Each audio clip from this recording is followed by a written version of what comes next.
وبشر الذین آمنوا، خوشخبری دے ایمان والوں کو، وعملوا الصالحات، اور جو عمل کیے نیک، ان لہم جنات، بے شک ان کے لیے جنتیں ہیں، تجری من تحت الانہار، کہ بہے گی اس کے نیچے نہریں. سورۃ محمد میں ہے 4 نہریں ہوگی. مثل الجنت التي وعد المتقون فيها انہار من ماء غیر آسن وانہار من لبن لم يتغیر طعمه وانہار من عسل مصفى شہد وانہار من خمر لذت للشاربین. 4 نہریں، دودھ کی نہر، شہد کی نہر، پانی کی نہر اور شراب کی نہر. جنتی شراب جو تمام پلیتیوں سے، نقصانات سے بے عیب صاف ستھری ہوگی. 4 نہریں ہیں، 4 مذہب ہیں، 4 فقہ ہیں. پڑے خاک جل جائے جل جانے والا، یہ وہاں بھی نہ جائے، کیونکہ یہ کہے کہ ہم نے تو 4 مذہب سے اختلاف کیا ہے، اس لیے ہم 4 نہروں والی جنت میں نہیں جائیں گے. تو اللہ تعالیٰ کہے گا پھر بہت سارا پیپ اور خون بہ رہا ہے جہنم میں، اسی کے غوطے کھاؤ، اسی کے غوطے کھاؤ. وبشر الذین آمنوا وعملوا الصالحات، اور خوشخبری دے ایمان و عمل نیک والوں کو، بے شک ان کے لیے جنتیں ہیں کہ بہے گی اس کے نیچے نہریں. اس کو اردو با محاورہ میں کہتے ہیں زمین دوز نہر ہے. دیکھو یہاں اگر نہر ہو تو پھر بیٹھنا اور نماز پڑھنا مشکل ہو جائے. مدرسے میں اگر نہر ہو تو پاکی و پلیتی خلط ملط ہو جائے گی. لیکن اگر نہر زمین میں ہو، جہاں جہاں ضرورت ہو وہاں ظاہر ہو، تو سارا نظام درست رہے گا. کابل کے اندر اللہ کا عجیب انعام ہے، تمام کابل شہر میں پوری نہریں گھومی ہوئی، اور مجال ہے کہ اس میں کوئی خلط ہو جائے، پلیتی آ جائے. سب لوگ ایمان والے ہیں یا مجوسی ہے یا دوسرے لوگ ہیں، لیکن پانی کے آداب سب بجا رہا ہے. دوسرا یہ کہ کابل کے جنگل اور پہاڑ میں کوئی پھل پھول، کوئی پودا درخت بغیر مقصد کے نہیں ہے. ضرور خوشبودار پھول دے گا ورنہ بہترین لذیذ پھل دے. بے مقصد کوئی پودا درخت وہاں موجود نہیں. لا الہ الا اللہ. کلما رزقوا منها من ثمرۃ الرزقا، جب کبھی دیا جائے گا جنتیوں کو اس پھلوں میں سے خوراک. پھل خلاصہ، پھل فائدہ زیادہ ہے اور نقصان کم. ہم روٹی کھاتے ہیں، چاول کھاتے ہیں، گوشت اور آلو کھاتے ہیں، تو نتیجہ بھی دیکھ لو، زندگی کو دیمک لگتی ہے. یا تو اس لیے پھل کہا جا رہا ہے، اور یا اس لیے جیسے پھل کبھی بھی بوجھ نہیں بنتا اور ہر وقت مشتہات ہوتا ہے، جنت کے کھانے بھی اسی طرح مرغوب اور لذیذ ہوں گے. پھل کے معنی ہے اعلی الشیء، عمدہ چیز ہے، اعلیٰ کوالٹی، دونوں تفسیر ہے. جب کبھی دیا جائے گا جنتیوں کو اس جنت میں پھلوں کا خوراک، قالوا کہیں گے ھذا الذی رزقنا من قبل، یہ وہی تو ہے جو دیا گیا تھا پہلے. یا تو یہ کہ جنت میں تھوڑی دیر پہلے بھی یہ مالٹے سنترے ملے. وَأُتُوا بِهِ مُتَشَابِهًا، اور ان کو دیا جائے گا ایک جیسے، رنگ ایک ہوگا، ڈھنگ علیحدہ ہوگا. ایک سنترے میں 12 ذائقے ہوں گے اور ایک ذائقہ دوبارہ نہیں ملے گا، اس سے بہتر ملے گا. اور یا یہ کہ رزقنا من قبل، دنیا میں بھی ہم نے امرود، سنترے، آم، خوبانی اور یہ قسم قسم کے پھل کھائے، شاید یہ وہی ہے. لیکن وہ کیسے ہو سکتے ہیں؟ جنت کی نعمتیں تو ما لا عین رأت، آنکھ نے دیکھی نہیں، ولا اذن سمعت، کان نے سنی نہیں، ولا خطر علی قلب بشر، اور انسان کے دل میں کھٹکی نہیں. وَأُتُوا بِهِ، ان کو دیا جائے گا متشابہاً، ملتے جلتے. ملتے جلتے میں کیا حکمت ہے؟ کوئی ایسا پھل آیا کہ آپ پہچانتے نہیں تو آدمی ڈر جاتا ہے، خدا جانے کیا بلا ہے. اردن کے اندر اردن میں ایک علاقہ ہے، اس میں جو شاہتوت آتے ہیں، تو شاہتوت کے درخت میں ٹہنی میں پہلے لڑیاں آ جاتی ہیں، لڑیاں، وہ لڑیاں لٹک جاتی ہے ایسی، اس لڑیوں کے اندر پھر ایسی ایک چھتا آ جاتا ہے، جیسے ترازو ہوتا ہے، چھوٹا چھوٹا ترازو، اور پھر اوپر سے شاہتوت لٹک جاتے ہیں۔ جب شاہتوت پورے ہو جاتے ہیں تو وہ پتوں سے بند ہو جاتا ہے، وہاں سے اوپر سے کینچی سے کاٹ کے دوست کو تحفہ دیتے ہیں، اندر 1 درجن 10-12 عدد شاہتوت بہترین ہوتے ہیں، پوری دنیا میں یہ اور کہیں نہیں، صرف اردن میں۔ طائف کے اندر جو پل ہے پورے جہان میں اس کی نظیر نہیں ہے۔ ہر علاقے کے علیحدہ علیحدہ خصوصیات ہیں۔ افغانستان میں ایسے گرم سردے ہوتے تھے کہ باغبان آہستہ بات کرتے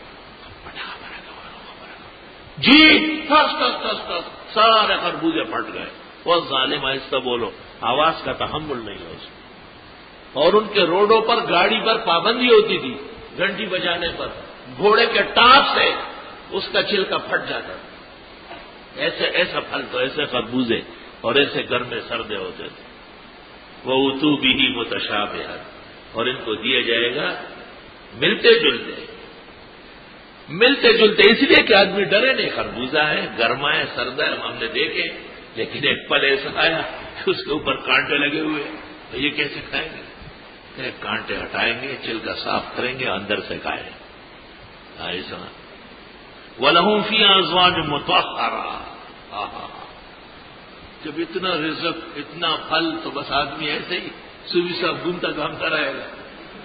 ہاں، جب تمام نعمتیں مکمل ہوتی ہے تو آخری نعمت ہے حلال، صاف ستھری، پاک دامن، عفیفہ، مطیع، فرمانبردار بیوی۔ بیوی کا کہا ہے، ٹی وی کا نہیں کہا ہے۔ ٹی وی تو نکلی اس لیے کہ بیوی ایک ہی نہ رہے، کئیوں کی بنے، اور ٹی وی نکالی اس لیے گئی ہے کہ لوگوں کے گھر اجڑ جائے، اس سے بازار بن جائے۔ حیا و شرم کہا رہے ہیں۔ وَلَهُمْ فِيهَا أَزْوَاجٌ مُطَهَّرَةٌ، اور ان جنتیوں کے لیے جنتوں میں بیویاں ہوگی پاک دامن، صاف ستھری۔ مفسرین کہتے ہیں حیض نہیں آئے گا، نفاس نہیں ہوگا، ٹھیک ہے، یہ بھی لکھا ہے۔ پاک بیوی خاون کی رضا کو دیکھتی ہے۔ خاون باہر سے آیا، خیریت، السلام علیکم، کھانا، چائے، سو گیا، آرام کیا، دم بخود ہوا۔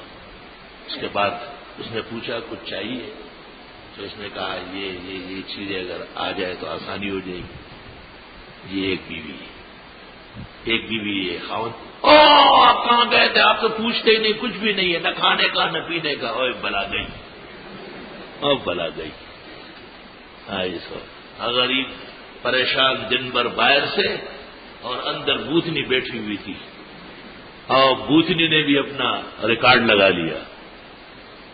زن بدر سرائے مردنے کو، اچھے آدمی کے گھر میں ناکار عورت، اندری عالم است دوزخو، اس جہان میں جہنم ہے۔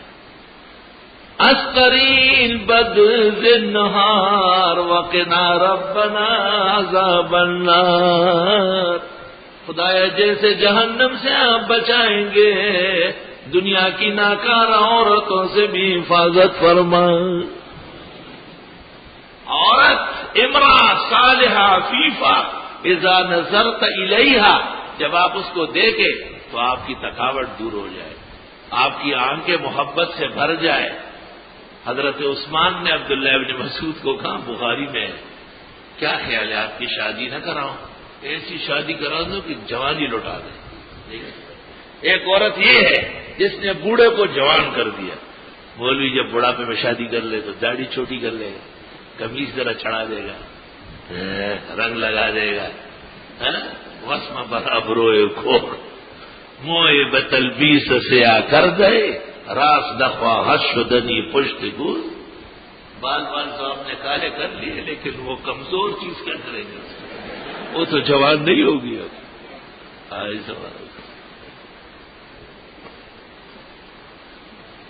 لا الہ الا اللہ۔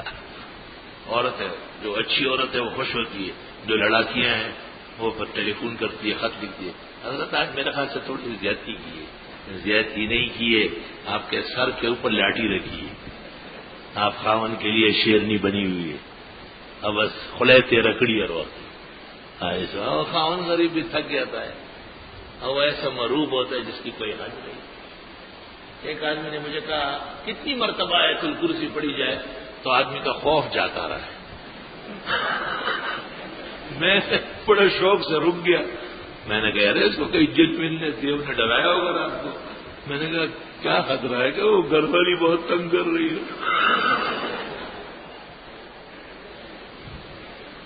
وہی دلگان لگڑ دو مجھے بتا مہینے دو۔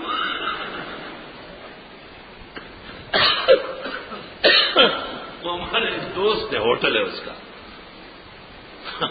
تو وہ بتاتا ہے کہ ایک آدمی آئے کہ شیرمال دے، شیرمال ایک روٹی ہوتی ہے لال سی دودھ کی، کہا میں نے کہا شیرمال نہیں ہے، تافتان ہے، ایک اور ہوتی ہے۔ اس نے کہا یہ تو پوچھنا پڑے گا، تو کس ہے؟ گھر والی گاڑی میں بیٹھی۔ تو اس نے کہا تجھے اتنی بھی اختیار نہیں ہے کہ شیرمال کی جگہ تافتان لے جائے؟ تو کہنے لگا اچھا ٹھیک ہے دے دے، گزار لوں گا۔ پھر بھی بھائی خوف موجود وہ نکلتا کہا ہے، دا پایا تو کرسی نوز ڈیر زیادہ توبہ۔ آؤ تفسیر پڑھو، قرآن کی نشست میں بیوی کو داخل کرو، پھر دیکھو آپ کو پلکوں پر بٹھائے گی۔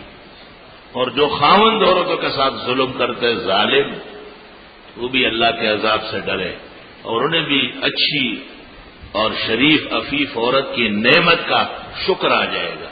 اللہ نے قرآن میں یہ کمال رکھا ہے، آپ قرآن کا زور دیکھیں گے کیسے مضمون پر پوری طاقت لگا جائے۔ وَلَهُمْ فِيهَا أَزْوَاجٌ مُطَهَّرَةٌ، اور ان کے لیے ان جنتوں میں بیویاں ہوگی بڑی پاک دامن۔ اللہ نے ایک لفظ استعمال کیا مطہرہ، اس میں سب باتیں آ جائیں گی، ظاہری انجاز سے بھی اور باطنی انجاز سے بھی، خلقن بھی اور خلقن بھی۔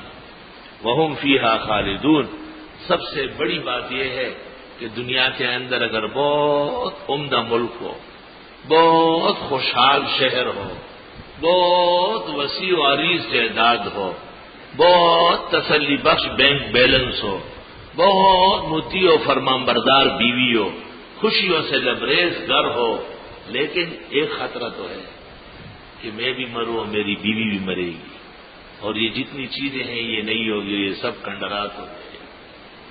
مرا در منزل جانا چ امن و عیش جو ہر دم، جرس پر یاد می دارد کہ بربندید محمل۔